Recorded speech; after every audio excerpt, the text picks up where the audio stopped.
Dimanche 16 février 2014. Madame, Messieurs, bonsoir. Merci de votre fidélité. Bienvenue dans ce nouveau numéro de Pulsation Week-end à la une de l'actualité. La signature de l'accord trouvé entre les partis politiques, le Parlement et l'exécutif dans le cadre du dialogue politique a été reportée s'inédit samedi en raison de l'absence du président du Sénat, Dieuseul Simon Dera.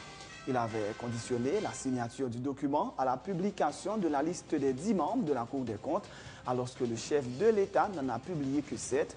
Des irrégularités auraient été constatées dans les diplômes soumis par les 3 autres membres désignés. Aucune date n'a été avancée pour la reprise des pourparlers. Le président de la conférence épiscopale est en route pour le Vatican où il sera intronisé cardinal par le pape François. Nelta Marie Fétière et Ogaville Boyenne, 2 des 3 juges du tribunal administratif écarté, contestent la décision de l'exécutif et affirment qu'il n'y a aucun doute concernant l'authenticité de leur diplôme. Le président de la CONACED, Maître Osner Févry, qui a pris part au dialogue dit interhaïtien, a révélé ce dimanche que c'est l'un des mandataires du Parlement, le sénateur Steven Benoît, qui avait conseillé au chef de l'État de publier uniquement les noms de 7 des 10 juges élus à la Cour des comptes, en attendant que les 3 dossiers présentant des irrégularités fassent l'objet de vérification. Lors de l'inauguration vendredi de plusieurs infrastructures touristiques et sportives dans le département du Sud-Est, le président Michel Martelly a déploré que le budget de l'exercice en cours n'ait toujours pas été voté au Parlement.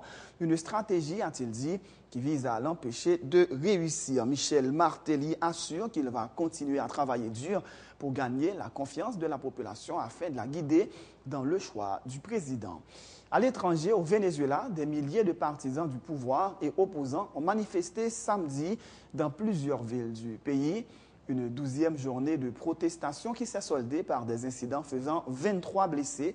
Après les affrontements de mercredi, en fait 3 morts par balle. Dans l'actualité sportive, le classement des Jeux olympiques de Sochi est dominé par l'Allemagne avec ses 12 médailles, dont 7 en or.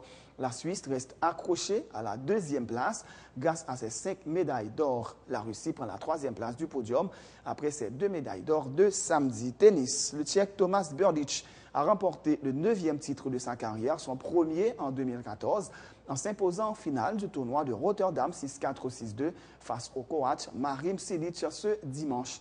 Madame, Messieurs, restez branchés pour le développement de ces titres et de bien d'autres.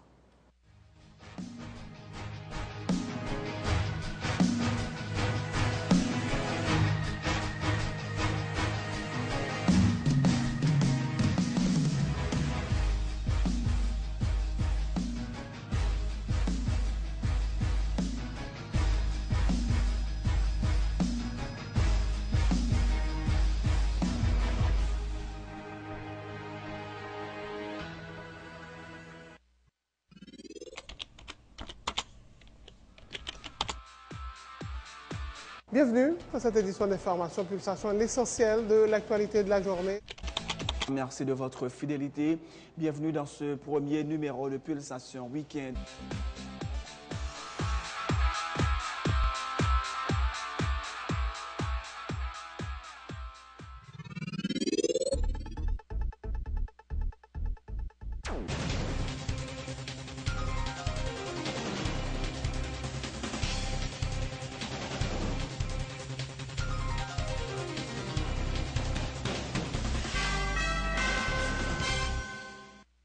De Rechef, bienvenue dans le développement du journal. La signature de l'accord trouvé entre les partis politiques, le Parlement et l'exécutif dans le cadre du dialogue politique a été reportée s'inédit samedi en raison de l'absence du président du Sénat, Dieuseul Simon Dera.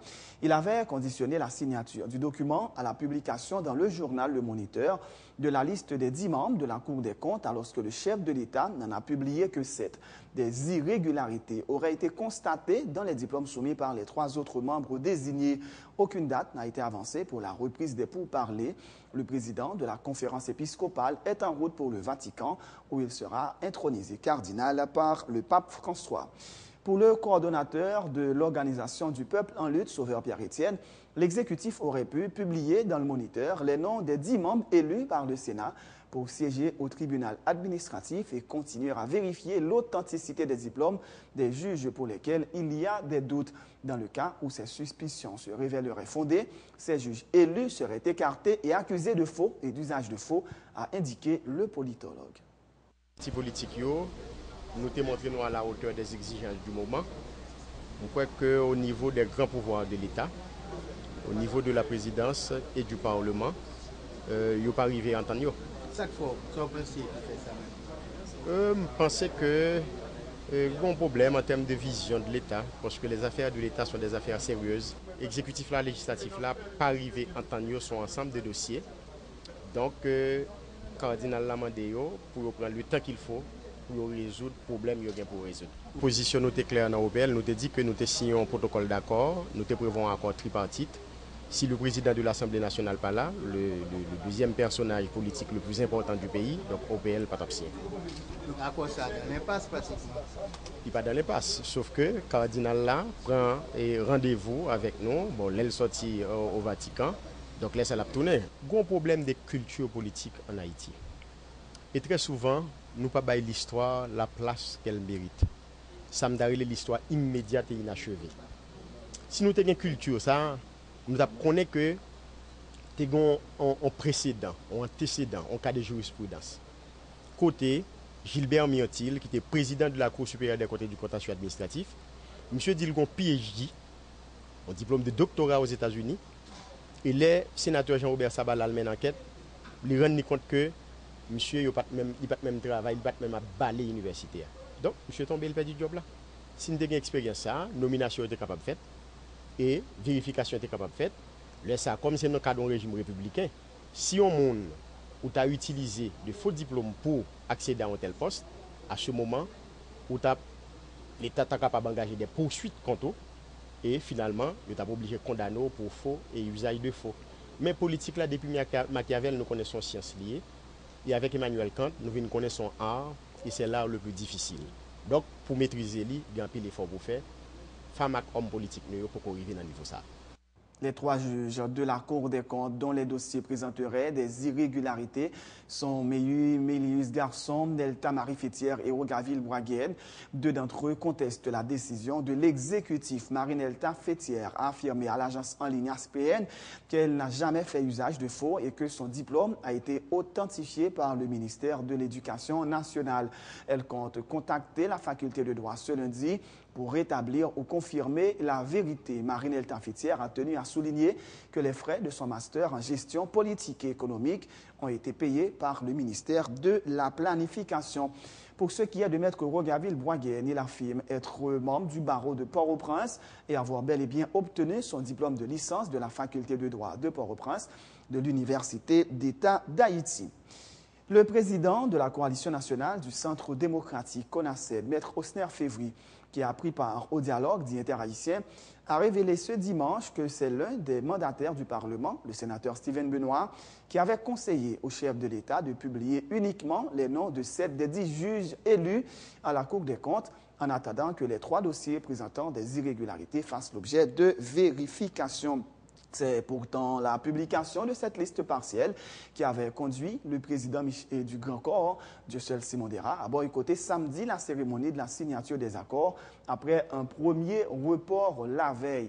Maître Osner Février, qui participait à Sans détour avec Marie-Lucie Bonhomme, affirme avoir constaté des erreurs techniques et des irrégularités administratives dans les documents des juges concernés, dont les copies étaient samedi en possession du chef de l'État lors de la cérémonie avortée.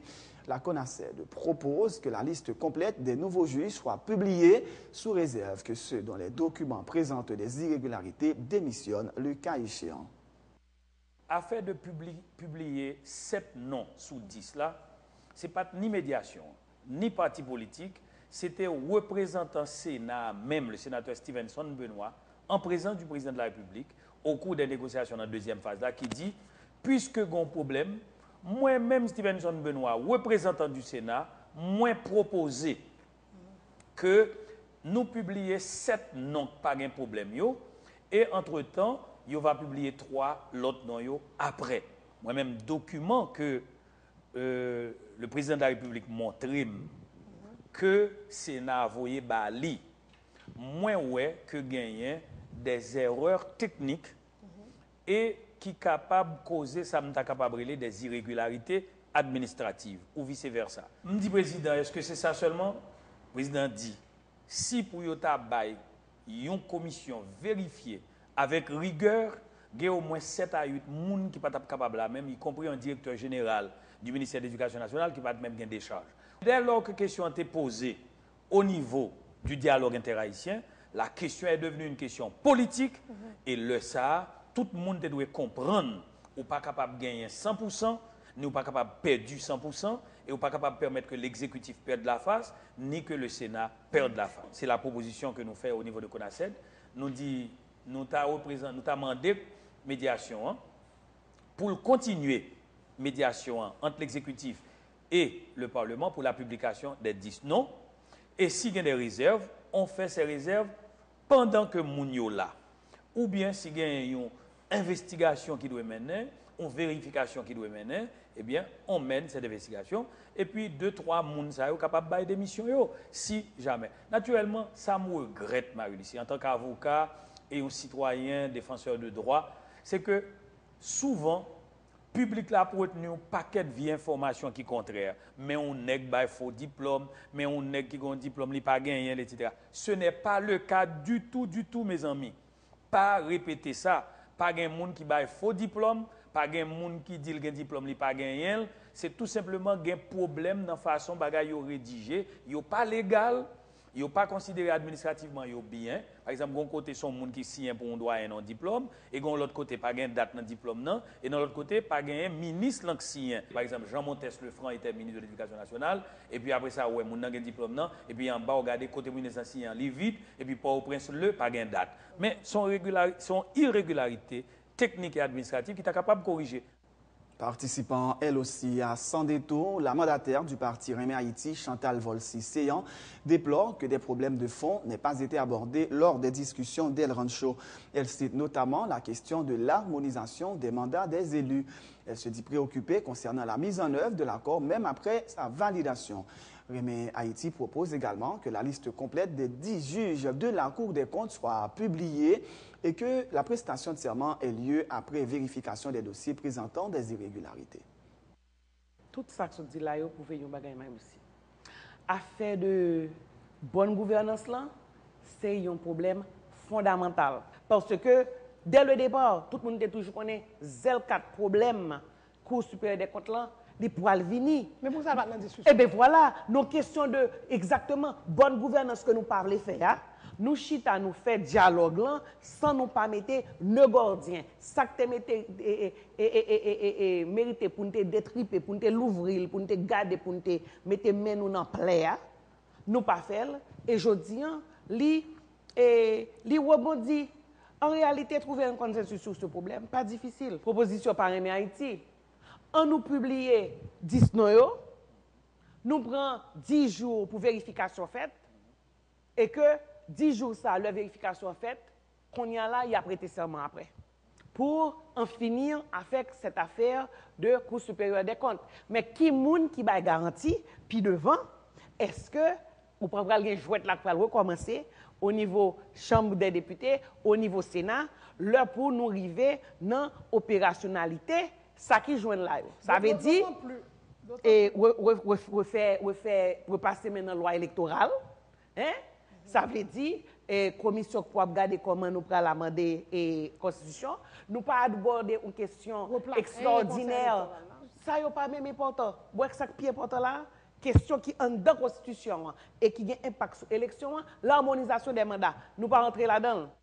Pour Dieudonne Sensi, porte-parole de la plateforme Unité qui n'avait pas participé au dialogue interhaïtien, c'est la volonté du président Michel Martelly de contrôler la Cour des comptes qui l'a empêché de publier la liste complète des nouveaux juges du tribunal administratif. Il fait remarquer que cela fait plus de 5 mois que le Sénat avait acheminé la liste des nouveaux juges de la Cour des comptes à l'exécutif pour publication dans le Moniteur. Le président Martelly, principal vainqueur du dialogue, a humilié l'Église catholique et le cardinal Chibli Langlois déplore Dieudonne Sensi. Le porte-parole de Unité répond lui aussi à Marie-Lucie Bonhomme.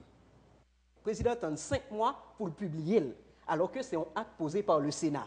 Pour qu'ils ne pas publier, parce qu'il est embarrassé. Il était espéré l'élection, il a fait, il a gagné nombre de sénateurs, il a fait 5-5, ou négociation 5-5, il a parlé, AFA, il prend pays pour AFA, on crème maïs, il a partagé, est-ce que vous comprenez? Donc c'est ça que l'Allemand des Sénats qui n'a prérogative. Qui ça pour la population comprendre? Vrai problème non, qui fait dialogue n'a pas abouti, c'est question coût supérieur des comptes qui suivi doit être long. Parce que le président pral sous menace. Si le Premier ministre lui-même Gagot qui a passé nous connaît tout là, tout ça il pral des rapports pour dire mettez mon en accusation ou pas qu'il y ait des charges que ce soit moun qui est impliqué dans la corruption. L'autant des contre-appels, autant des OP et fusion de grands partis, famille Lavas également parlé.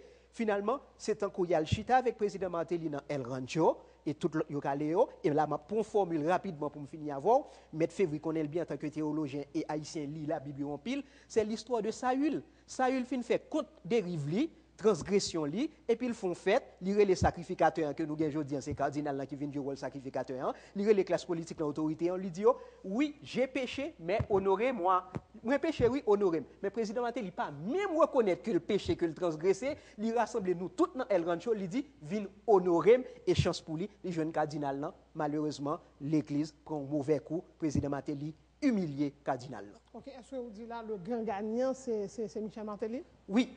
L'unique vainqueur, le grand victorieux, c'est le président de la République lui-même qui sortit gagnant et renforcé dans ça qui soit fait El Rancho. Tout à fait. Autre chose, le président Michel Martelly a inauguré vendredi plusieurs infrastructures touristiques et sportives dans le département du Sud-Est.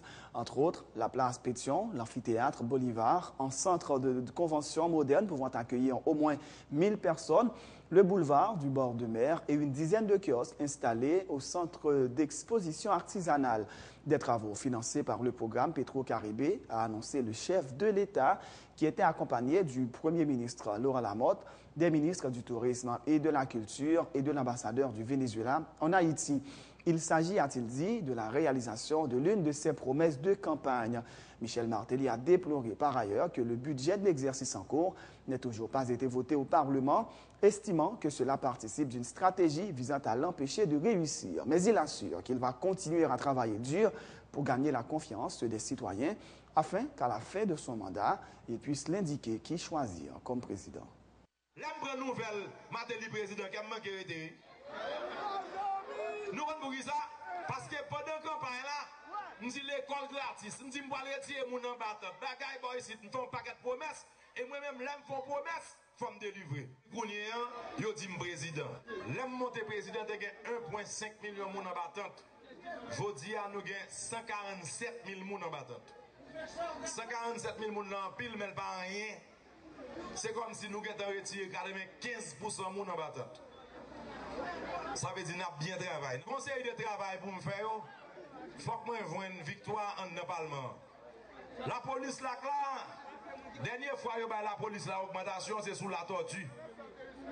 Mais si augmentation là, budget l'État pour que je me vote. Un budget pour te voter depuis septembre, nous en masse. Budget pour que je me vote. Je ne jamais approuver le budget pour nous parler ici parce que chaque fois Martelly m'a compris, c'est comme si nous avons son problème lié pour eux. Donc je dis, des programmes nous voulons faire, nous pas qu'à faire. Nous-mêmes, nous ne pouvons pas faire ça et nous ne pouvons pas venir plein nous parce que moi-même, son fighter, bien tous ces points, nous mettons nous ensemble, équipe qui là, et puis nous disons qu'on continue de travailler. Il y a des gens qui pensent victoire pour Martelly parce qu'il fait mal les cons. Bon, moi, je dis ça tout le temps. Après président, c'est pays à faire pays à venir gérer. Mais maintenant, je ne pas président comme mal ronfler mon musique. Même son sacrifice m'a fait parce que le pays a besoin de monde qui travaille. Le pays a besoin de monde qui priorise le pays, qui priorise les Haïtiens enfants. Bon, dis nous. Ça qui est important pour nous, c'est fini. Faites tout le travail nous pour nous faire pour le peuple continuer à faire confiance pendant tout le mandat. Depuis le peuple a fait confiance, pendant que je brûle comme ça, je dis, votez un tel, les venez dégager. Je ne vais pas nous qui passe sous le bord par nous. Sur le boulevard du bord de mer, Michel Martelly a redit sa volonté de continuer à travailler pour améliorer les conditions de vie de la population. Nous voulons renforcer la production nationale en donnant un appui aux agriculteurs afin de combattre l'insécurité alimentaire, réduire les importations et la dépendance par rapport aux produits importés, a martelé Michel Martelly, qui a renouvelé son soutien au Premier ministre Laurent Lamotte. C'est un homme dynamique, doté du savoir-faire et qui partage ma vision, s'est félicité le chef de l'État. Espace Soif, là, côté de regarder, il est un centre de production et de présentation de l'artisanat. On fait ça de culture. Et après ça, nous avons regardé bord de mer sur 600 mètres, un projet de 3,5 millions de dollars bord de mer, avec un stadium qui est là, côté que nous avons fait concert. Tout le projet ça est entré dans le programme que nous gagnons avec Petro-Caribé. Parce que, comme là, au lieu de nous remettre tout de suite, nous avons droit comme là, de faire des projets de développement et remettre un intérêt de 1% sur 25 ans. Donc nous-mêmes, nous venons investir. Comme là, c'est une façon de nous investir, il y a une autre façon d'investir. Par exemple, dans booster la production nationale, repayer avec des produits que nous faisons ici. Créer richesse, les paysans travail, éliminer la famine, combattre l'insécurité alimentaire, réduire l'importation, donc dépendance. Tout ça c'est grâce. Mais vous dire là, dans le moment de reconstruction, ça c'est un édifice moderne qui est fait là.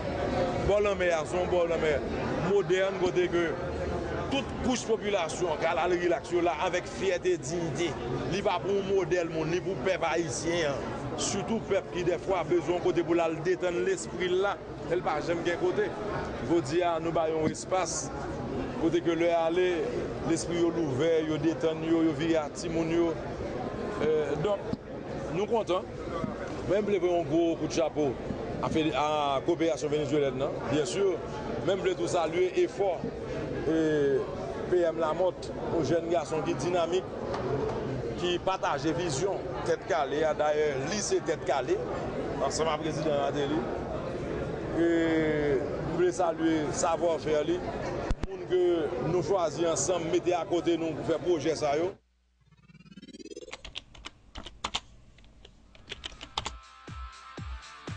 Bienvenue à cette édition d'Information Pulsation, l'essentiel de l'actualité de la journée. Merci de votre fidélité. Bienvenue dans ce premier numéro de Pulsation Week-end.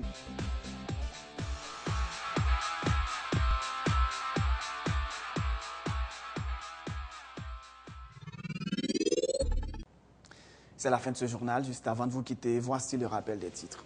La signature de l'accord trouvé entre les partis politiques, le Parlement et l'exécutif dans le cadre du dialogue interhaïtien a été reportée ce samedi en raison de l'absence du président du Sénat, Dieu seul Simon Dira. Il avait conditionné la signature du document à la publication de la liste des 10 membres de la Cour des comptes, alors que le chef de l'État n'en a publié que 7. Des irrégularités auraient été constatées dans les diplômes soumis par les 3 autres membres désignés. Aucune date n'a été avancée pour la reprise des pourparlers. Le président de la conférence épiscopale est en route pour le Vatican, où il sera intronisé cardinal par le pape François. Nelta Marie Fétière et Rogaville Boisguenne, 2 des 3 juges du tribunal administratif écarté, contestent la décision de l'exécutif et affirment qu'il n'y a aucun doute concernant l'authenticité de leur diplôme. Le président de la CONACED, Maître Osner Févry, qui a pris part au dialogue interhaïtien, a révélé ce dimanche que c'est l'un des représentants du Parlement, le sénateur Steven Benoît, qui avait conseillé au chef de l'État de publier uniquement les noms de 7 des 10 juges élus à la Cour des comptes en attendant que les 3 dossiers présentant des irrégularités fassent l'objet de vérification. Lors de l'inauguration vendredi de plusieurs infrastructures touristiques et sportives dans le département du Sud-Est, le président Michel Martelly a déploré que le budget de l'exercice en cours n'ait toujours pas été voté au Parlement. Une stratégie, a-t-il dit, visant à l'empêcher de réussir. Michel Martelly assure qu'il va continuer à travailler dur pour gagner la confiance de la population afin de la guider dans le choix du président. À l'étranger, au Venezuela, des milliers de partisans du pouvoir et opposants ont manifesté samedi dans plusieurs villes du pays. Une 12e journée de protestation qui s'est soldée par des incidents faisant 23 blessés après les affrontements de mercredi et en fait 3 morts par balle. Et dans l'actualité sportive, le classement des Jeux olympiques de Sochi est dominé par l'Allemagne avec ses 12 médailles, dont 7 en or. La Suisse reste accrochée à la 2e place grâce à ses 5 médailles d'or. La Russie prend la 3e place du podium après ses 2 médailles d'or de samedi. Tennis, le Tchèque Tomáš Berdych a remporté le 9e titre de sa carrière, son premier en 2014, en s'imposant en finale du tournoi de Rotterdam 6-4, 6-2 face au Croate Marit Cilic ce dimanche. C'est la fin de ce journal. Merci de l'avoir suivi. Bonne suite de programmes sur Télé Pluriel.